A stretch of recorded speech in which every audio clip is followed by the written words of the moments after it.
where I fit in the big picture.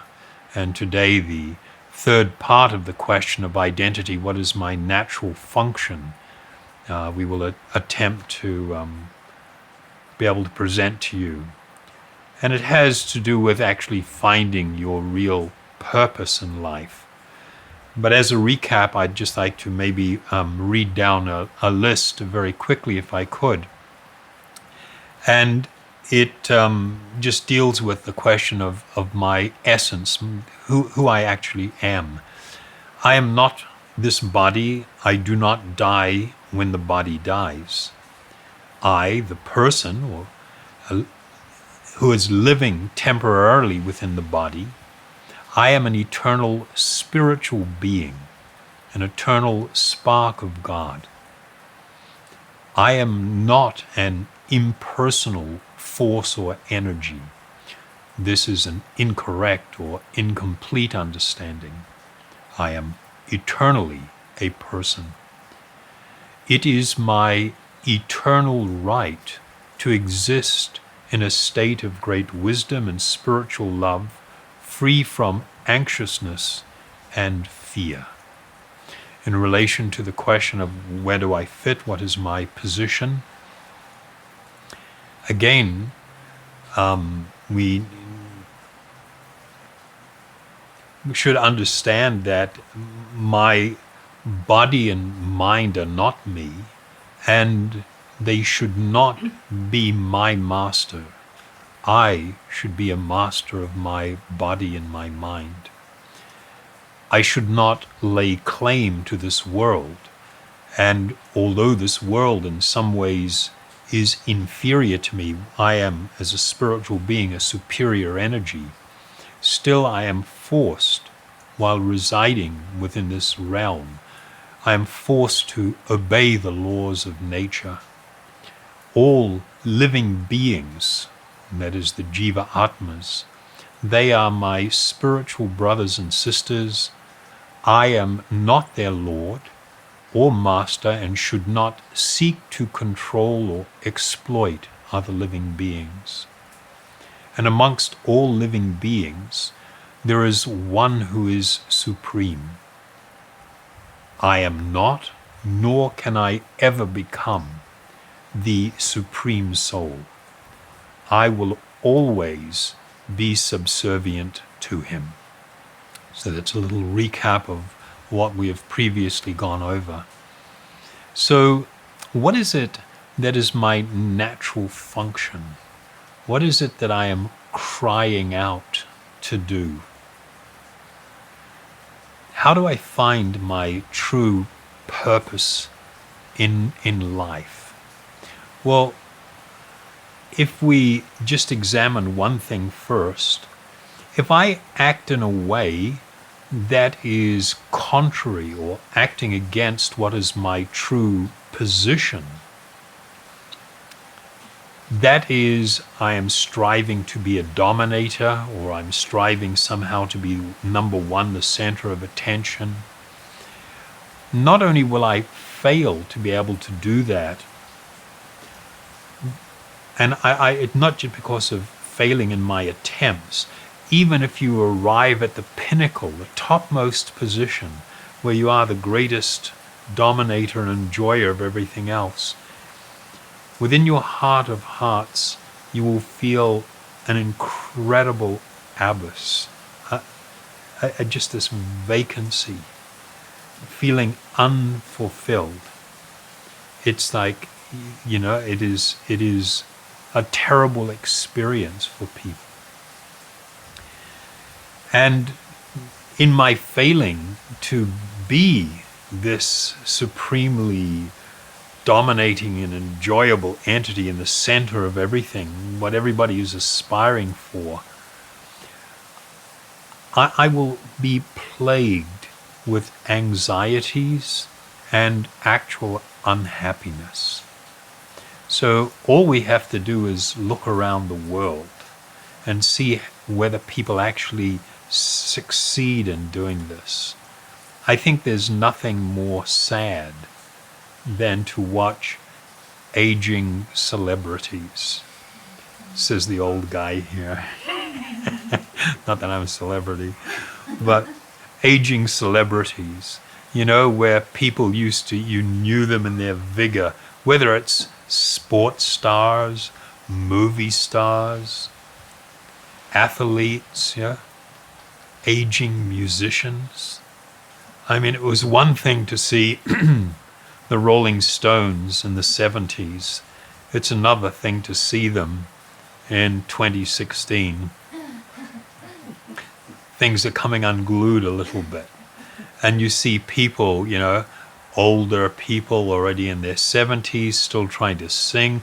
They've lost the vigor and the brightness in their voice. Or you see some, 60-year-old or 70, 75-year-old former boxer, kind of, do the thing, and it's just kind of like, and everybody's sort of like, yeah, you're wonderful and everything, because we feel kind of embarrassed for them. This is the nature of things. People rise to prominence. I mean, America is the most powerful country in the world. The president of the United States has incredible power, and currently, we think of George Bush Sr., and then seeing him, or, even Bill Clinton, I guess, and others, in their heyday when they were vigorous and vibrant and exuded, this confidence. But then you see the frailty that comes with the aging state. And even if you were sitting still in that seat of power, you know that it's in decline and you're losing it.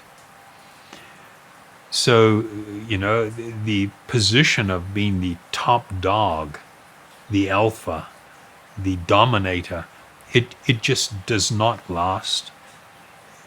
And when you're in decline, one's filled with anxiousness.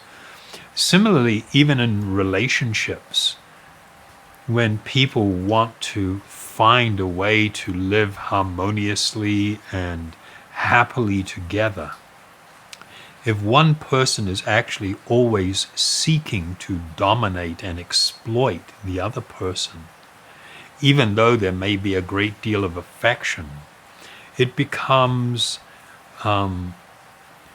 things, the relationship becomes tested and testy and begins to fall apart, pretty rapidly. So when we examine these types of things, it can be very helpful to giving insight into our natural function and other things.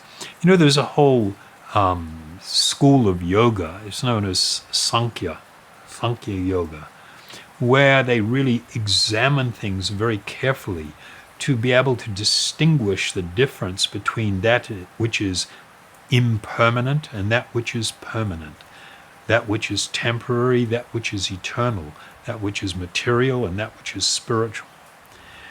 And they would observe things, in our own personal lives and people around us and people that we become familiar with.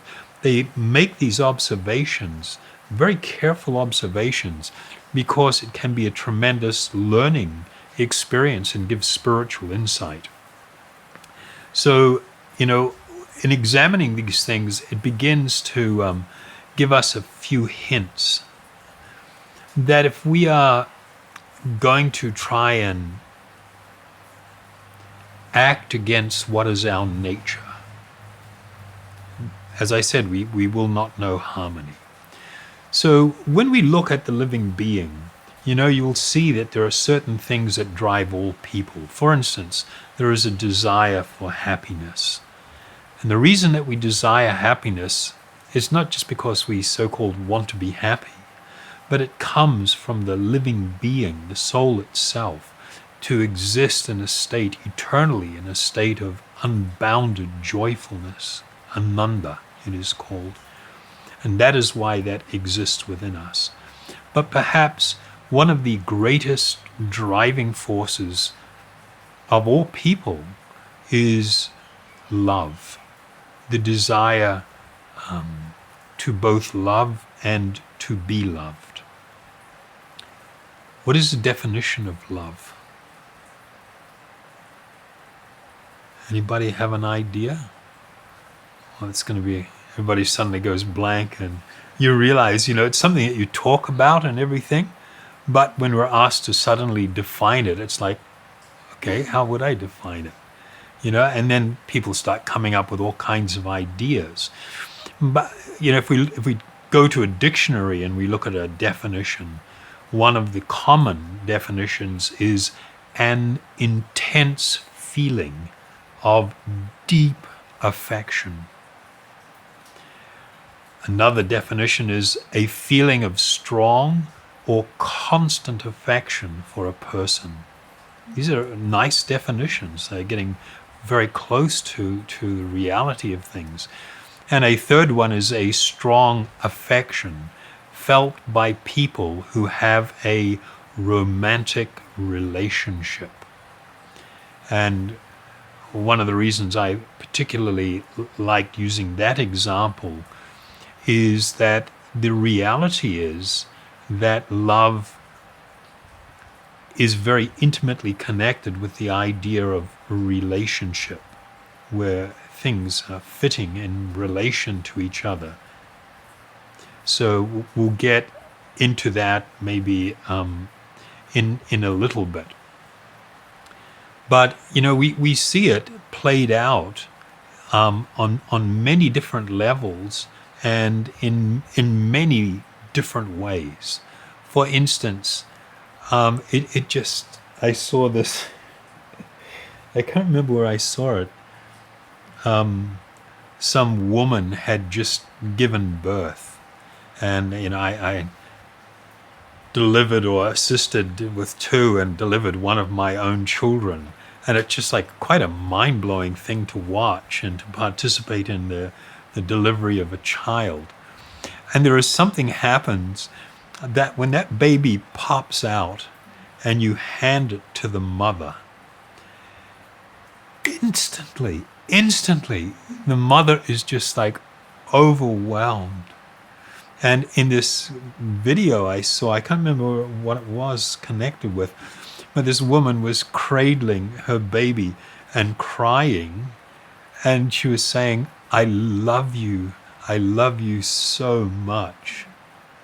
And that kind of just instantly really caused me, it kind of blew my mind, because the reality is, while the baby was developing inside the womb of the mother, the reality is there's no real interchange. The mother may be talking to or speaking to or anticipating the birth of the child, but actually they haven't really met, and there hasn't been an interchange.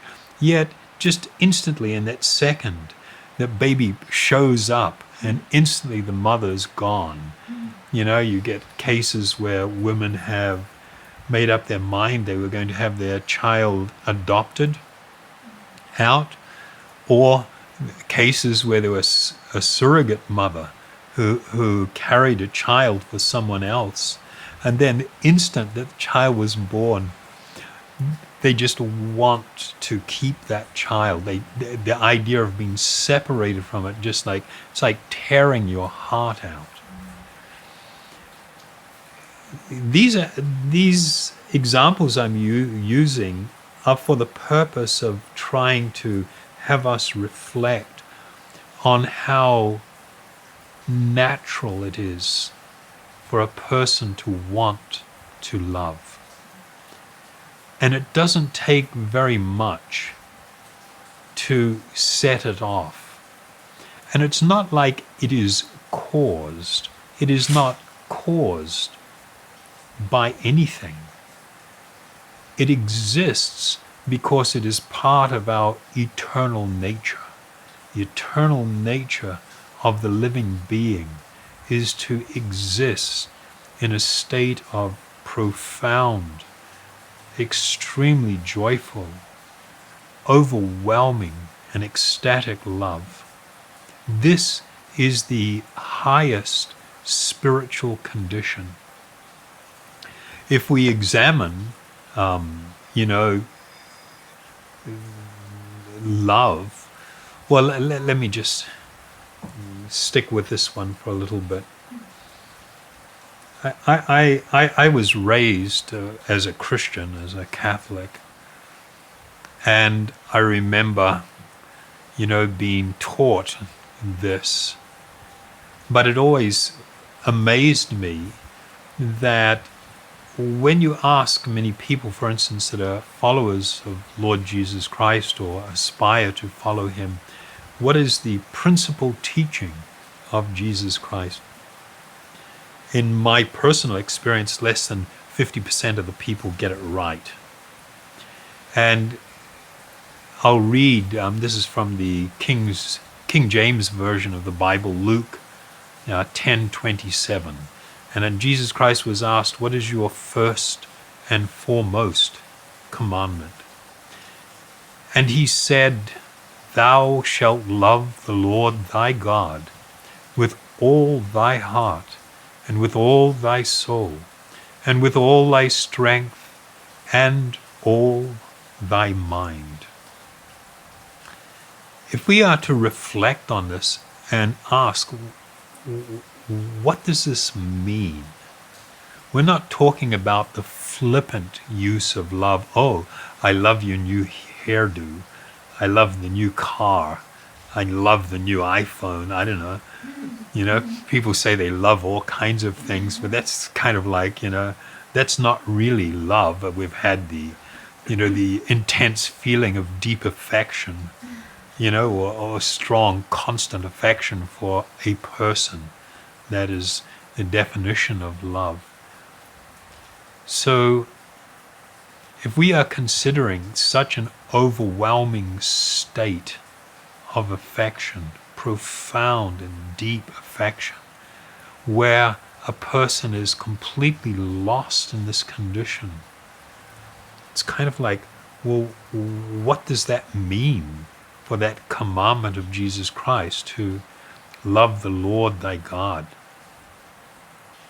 The problem is most people don't have a very clear understanding at all about what is this supreme spirit, what is this supreme soul, what is God, what is this highest truth.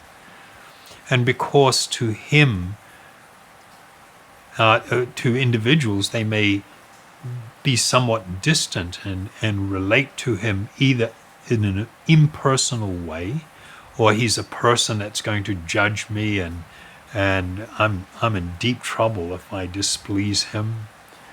It's like the judge.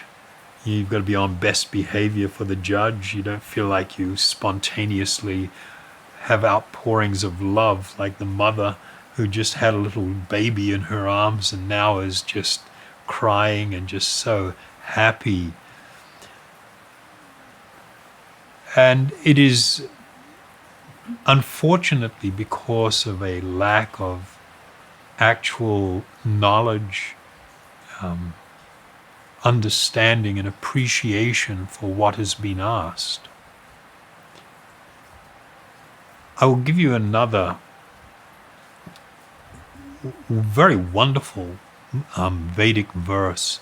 It's from a spiritual work called the Chaitanya Charitamrita. And in this verse, it describes that pure love, and we're not talking about whimsical thing, we're talking about this deepest state of love. Pure love for the Lord is eternally established in the hearts of all living entities. It is not something to be gained from another source. When the heart is purified by hearing and chanting, this love naturally awakens. In this world, our experience is that when we endeavor to fulfill this desire of our heart to love others and to be loved by others, we invariably come up short. While there may be a great deal of sentiment and strong feeling in the beginning, for the vast majority of people, over time it begins to wane. It's good if it mellows into a very caring friendship. But for a lot of people, it doesn't even work that way. I mean, you look in the Western world, the success rate of marriages. Why do people get married? Why do they do it? People are really into writing their own vows. They're meant to be expressing both affection and commitment to another person, where with compassion and care, intimacy, and affectionate feelings, people are going to reside together for their life. At least that's the hope and that's the aspiration. Yet probably something in the area just north of 50% of all marriages terminate. I mean, people don't get married with the idea of separating. They get married with the idea of actually staying together in a committed, and loving relationship. But something has happened socially to people, over the last 40 years, 50 years, where the idea of duty, the idea of commitment has really diminished. And the idea of instant gratification, how I'm feeling right now, what I'm experiencing right now, becomes all important. And because of that, when people naturally, and I'm saying this, naturally tend to the experience of the initial rush of what people describe as love, it will diminish naturally. And there is a reason for it. The person that you aspire to love cannot actually meet your need to both love and to be loved. There is no other living being. And when I say living being, I'm talking about amongst all the jiva atmas, all the living beings. There is no other living being that can actually fulfill the desire of your heart. So do not expect that you will be able to remain forever in a state of unlimited love for another person in this world.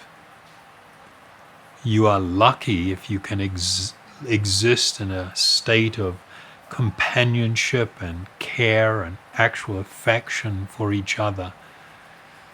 But the reason that there will be a tendency to become disappointed, it's not like the love actually wanes. You actually begin to wake up to the other person's imperfections and the fact that they don't love you unconditionally, that there are limitations to everything here. And it is your waking up to it that causes you to see things in a more realistic way, and people to begin to feel like they're sort of growing perhaps a little apart, even if they remain very respectful and caring. And it's because of what was discussed here with these two verses we read. That natural propensity to love can only be completely satisfied and fulfilled, unlimitedly, in relation to the Supreme Soul. That soul above all other souls, the source of beauty, the source of kindness, the source of unlimited mercy and affection. This is the only place where we will feel that need which exists, within us. fulfilled. I recently just looked at a movie I wanted to check out. It's always kind of interesting observing how people write these different stories. So there was one of the stars in it was the son of Clint Eastwood, Scott Eastwood. It was a film that was made in 2015. It's not, it's only a year ago. It was called The Longest Ride. It was about a bull rider and a girl that he met who was really into art and wanted to be a curator of art and everything in museums or galleries or whatever. And they had this encounter. This guy had run off the road and they rescued him, and they went back to his car and recovered some stuff. And the girl looked in all this stuff, and there were just this huge stack of love letters. And she began reading some of them. And this guy had become quite gruff and quite closed to everybody. He was hurting very much from the separation of someone that he had greatly loved. So during the movie, they retell the whole story of what happened with this guy. They met this girl, and she really wanted to have a big family, and he went off to the Second World War, and as part of some of the injuries that he got, he couldn't have children, and so he avoided her and didn't want to, attempt to marry her, knowing she'd be disappointed, and this whole thing. And she came to know about it, and they felt tremendous affection for each other, and they married anyway. But as the years went on, the woman had such difficulty maintaining this desire to be in this marriage because she so much wanted to have children. And it got to the point where she couldn't handle it anymore, even though they'd been living together very peacefully and great harmony and everything. She was torn by this tremendous desire to experience another type of love is really what it's about. And so she tells him finally that she's going to leave. And he is absolutely devastated, and she's packing her stuff, and then she comes down the stairs. And he speaks to her in the most soft way. And he says that he actually loves her so much that he simply wants her to be happy. And if that means that she has to go somewhere else to find what it is that she's looking for, and if she will actually be happy with that, then he can tolerate this separation. And, and then she walks out the door, and then he's just devastated and broken. Then minutes later, she comes back again because what he had said to her was just totally mind-blowing. And of course, a lot of people think this is all gushy goo and everything, and people want to deride it. But actually, it's very insightful, and it's reflective of something. People are really looking for that type of love that is so selfless that you are prepared to make whatever personal sacrifice for the sake of the person that you love. This is considered a really super high ideal. And it is actually a reflection of what spiritual love actually is. It is not yet perfect love, but it is a reflection of what spiritual love is. So we see that in this condition of love, we are seeing on one end, let me, in life, you've got the scale. On one end is selflessness. On the other end is total selfishness. And selflessness is, now we're talking about the spiritual realm, whereas selfishness is the material realm and what material life is all about. We're now going to just talk about another thing that, is part of our deepest nature. And that is And it's very much tied into this desire for love. As I mentioned earlier, if we fight our natural position, which is a subordinate position, and instead desire to be the dominant enjoyer of things, even if we can be in that condition, you cannot find perfect happiness there. In my life, I've had the pretty amazing experiences, from walking the highways and byways and visiting holy places of pilgrimage in India as a monk, to working with one of the biggest jewelers in the world and decorating palaces and bringing hundreds of millions of dollars of jewelry to show royalty and things. And so you get to see this perspective, and you get access to a world that most people don't have any access to. And you will see that the things that we're talking about don't change with the amount of money or power that you have. The desire for love, the desire for happiness. And now I'm going to talk about something, the actual part of our innate spiritual essence, our natural function, is to want to serve, to be pleasing. When we talk about love, we talk about relationship. And when people feel affection for someone or something else, they naturally want to serve. You'll see it, played out in an imperfect way in this world when people have pets. They dress them up, they talk to them. They treat a pet not as an object. They treat a pet as a person.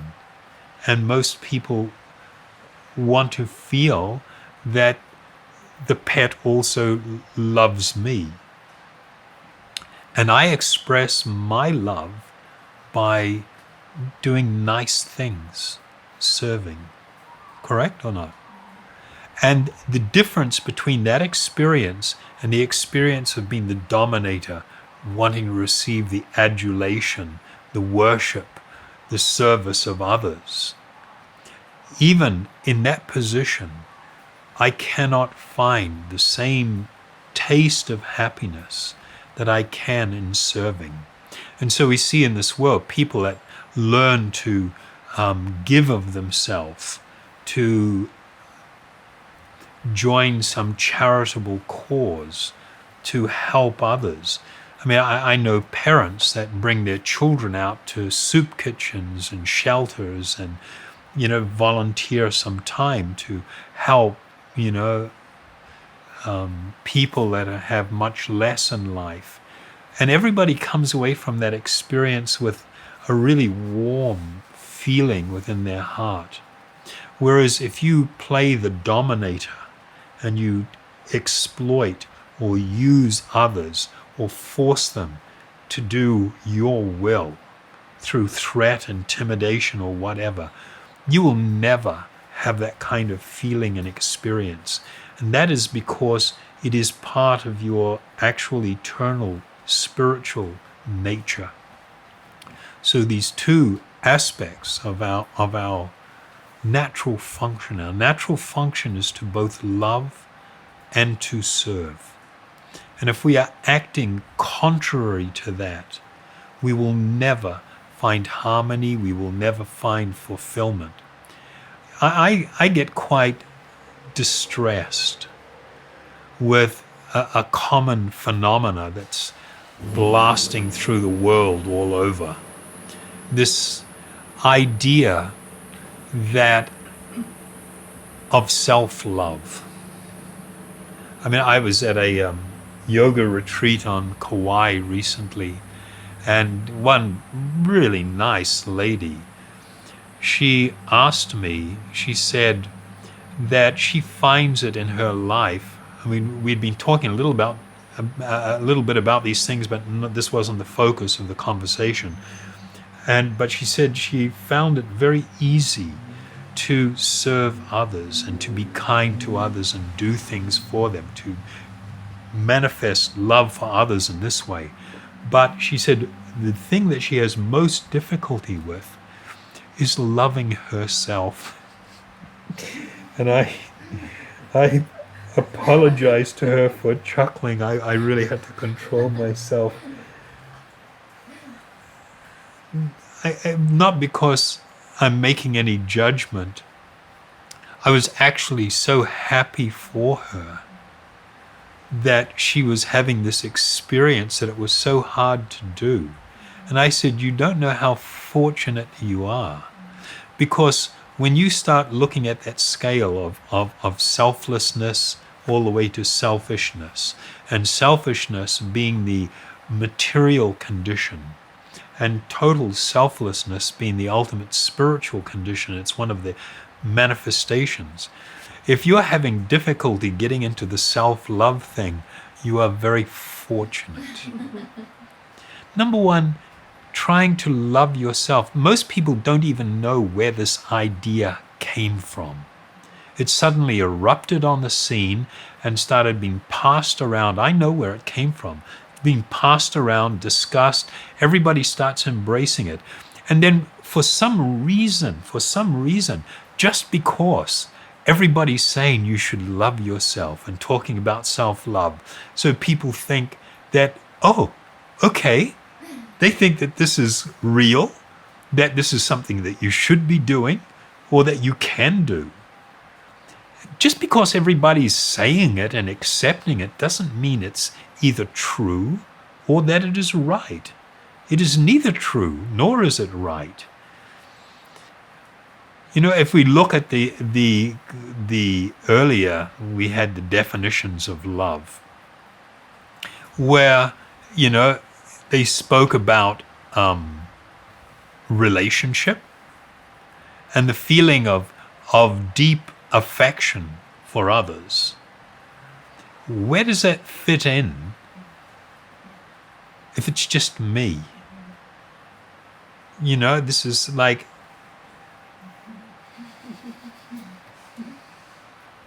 and it has arisen from a distortion of ancient Vedic truth that has been presented, where people have not gone yet beyond the idea that I am spirit. Stuck there. Nothing beyond that. And the Supreme Spirit is also spirit. It's the same spiritual substance, therefore it's all one, so therefore I am also God. If I am God, then of course everybody should love me and I should love myself. But even God doesn't go there. This is really a serious distortion, and I'm sorry, I don't mean to make fun, and I apologize if I'm causing some pain, but it is not me that is causing pain to someone that's not feeling very favorable towards this idea. The pain comes from our accepting untruth as truth. That's where the pain comes from. You know what narcissism is? You know, it's from this Greek word. You look up the meaning of it. You know, narcissism is about self-love, to be totally infatuated with yourself. I mean, you know, the problem is that what was once considered a very perverted idea, and a person that was narcissistic was considered to be unfortunate, and, you know, everybody stayed away from them. Now it has become so interwoven with, you know, through pop psychology and the New Age movement and everything, that people really are taking it on board like some holy principle. But I assure you that it is not, that it is a deviation from what is actually spiritual. You know, we should not be tying ideas of self-worth, acceptability and everything simply to the body, or just being inwardly focused. The fact that we are a spiritual being, that I am not this body, I'm a spiritual, I'm an eternal spiritual being, a glorious, brilliant, living being, a spiritual being. This is where I should find my value. This is where my value lies. The fact that I am eternally loved. There is nothing that I can do in this life or in any other life to make it so that I am not lovable, that I am not to be loved by the Supreme Soul, the Supreme Lord. Even if I am degraded, fallen, very sinful, even if I am antagonistic to Him, His love for me goes on without any condition and eternally. So just to wrap up this 3-part series, and I'll just read from a list, makes it a little easier for me. I don't want to miss any of the points. In relation to my spiritual essence, I am not this body nor the mind, nor do I die when the body dies. I, the person, am living temporarily within this body, but I am an eternal spiritual being, an eternal spiritual spark of God. In relation to where do I fit? What is my position? My material body and mind are not me, and they should not be my masters. I should be the master of them. I should not lay claim to this world, and although I am superior to the material energy, I am forced to obey the laws of material nature. All living beings, the Jiva Atmas, are my brothers and sisters. I am not their lord nor master, and should not seek to control or exploit them. And amongst all living beings there is one who is supreme. I am not, nor can I ever become, the Supreme Soul. I am always subservient to Him, and my natural function is to exist in a state of limitless love and to be engaged in rendering loving service. This is who I am in totality. When a person has come to realize all of this, then they will be perfect in their enlightenment. And the way in which they live in this world, if they are embodied still and residing within this world, the way in which they live will reflect this enlightenment. It will reflect this spiritual wisdom. Thank you very much for participating in this series, and I would like to invite you to chant kirtan with us for a few moments and reflect on what we have heard and become absorbed in this wonderful transcendental sound. Hare Krishna, Hare Krishna, Krishna Krishna, Hare Hare, Hare Rama, Hare Rama, Rama Rama, Hare Hare, Hare Krishna, Hare Krishna Krishna Hare Hare Hare Rama Hare Rama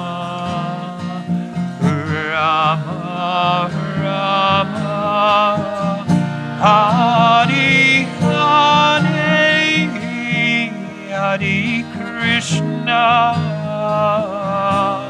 Hare Krishna Krishna Krishna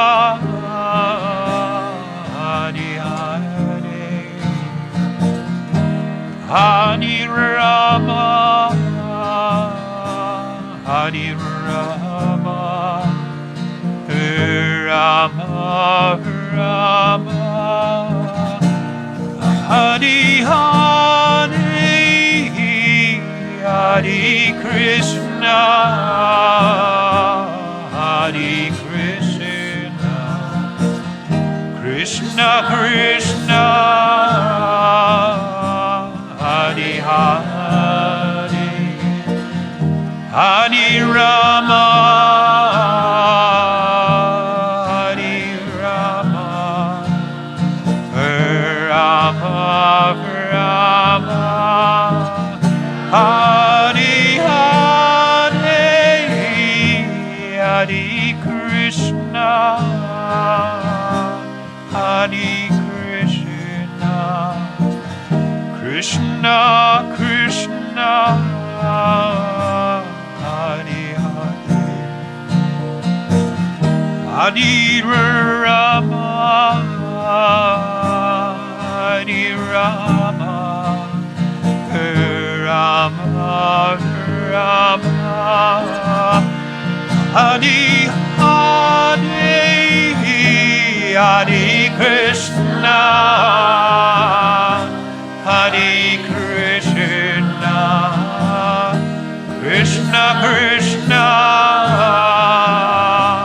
Hare Hare Hare Rama Hare Rama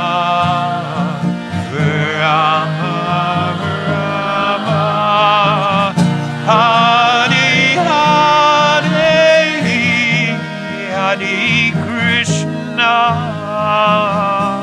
Hare Krishna Krishna Krishna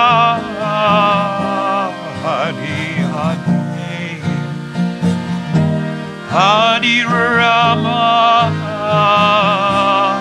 Hare Rama Rama Rama Hare Hare Hare Krishna Hare Krishna Krishna Krishna Hare Hare Hare Rama Hare Rama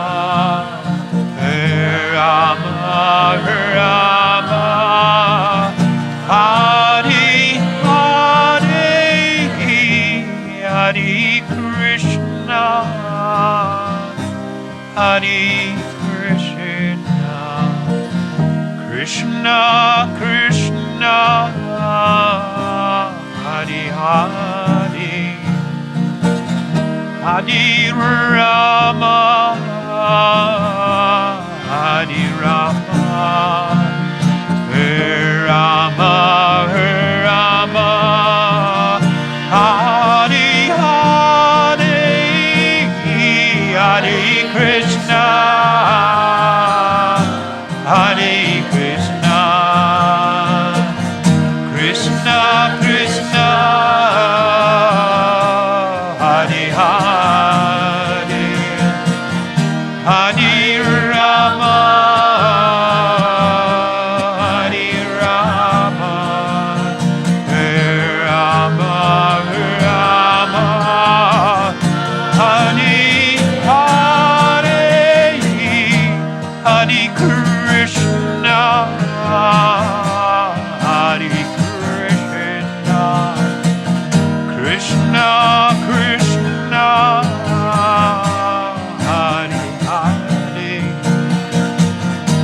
Hare Rama,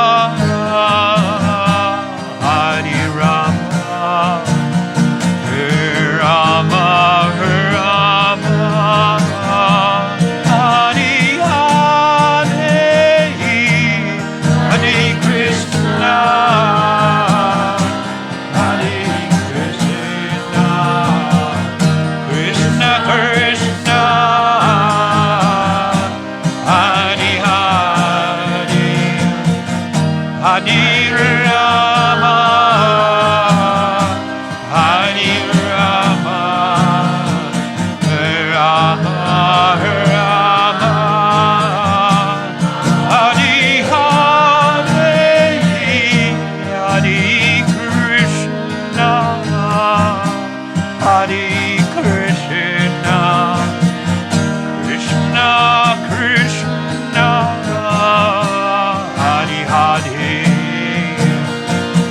Hare Rama, Hare Rama,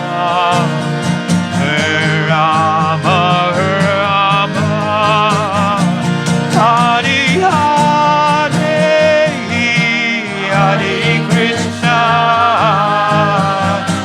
Hare Krishna, Krishna Krishna, Hare Hare, Hare Rama, Hare Rama, Rama Rama, Hare Hare, Hare Krishna, Hare Krishna, Krishna Krishna,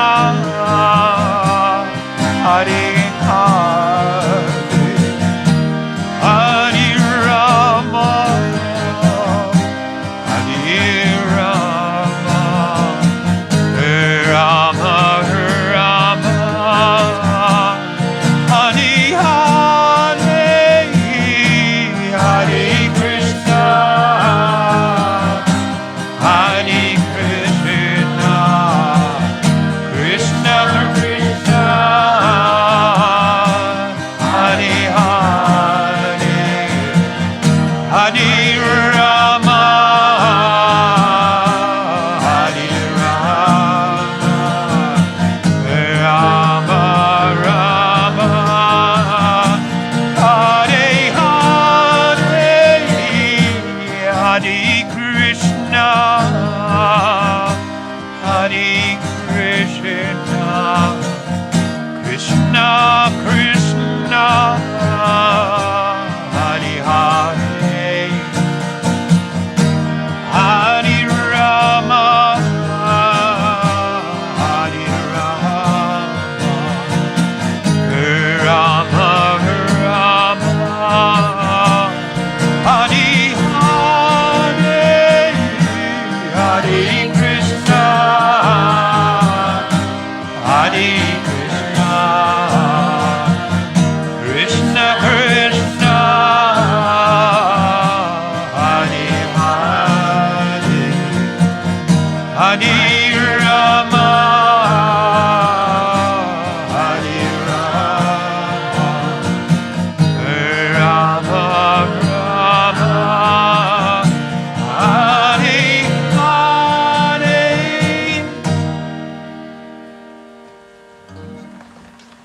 Thank you very much. And just before we leave, I will just read one more time this wonderful verse from the Chaitanya Charitamrita. Pure love for the Lord is eternally established in the hearts of all living entities.